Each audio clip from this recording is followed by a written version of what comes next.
Product not yet rated. Sega.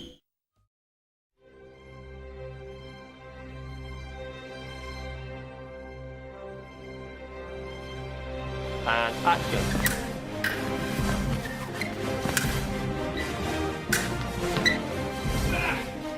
Can't move around. And now I'll just say and.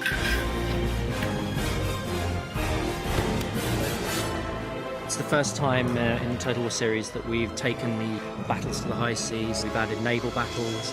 On the campaign map, we've really extended the game outside of Europe, across the world. So it's a much larger scope game than we've ever made before. What we're doing today is just literally capturing the animations. Then once we're happy, we'll sign all the animations off and the animators will start working on these.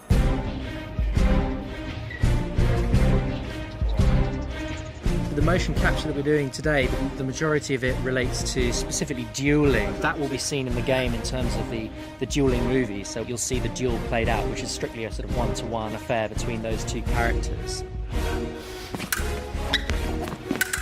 What's quite focusing on now is actually matched animation. So you take a pair of soldiers and actually capture those movements at the same time, and it creates a much more realistic, visceral kind of combat that you can see on the battlefield. The key thing with this series is actually the interaction with other characters. What we're doing is actually capturing two people, which we've never done really in Total War. So when someone actually tries to strike, the other person reacts. Being able to do motion capture allows us to do, I would say, a larger volume of work. And obviously the results are far more realistic. You get much more complex movement in the characters because it's real people creating the animation. We want to make sure that the fighting is authentically 18th century. Put a lot of effort into researching how these kind of fights played out and the use of particular weapons that the different soldiers had.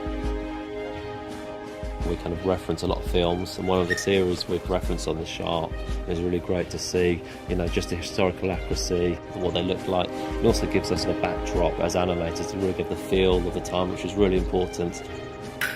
We're starting to use professional stuntmen to do the animation, and actually that makes a big difference. With motion capture, the camera never lies. So if you don't use professional people, you don't get professional quality. So if someone is hesitating or not too sure what they should be doing, the camera completely reads that. And even though we're kind of trying to be historically accurate, at the end of the day we are making an entertaining product. So we need to really sell these moves, especially when it comes to combat. We try to really up the animations so they're not just historically accurate, but it's entertaining to watch.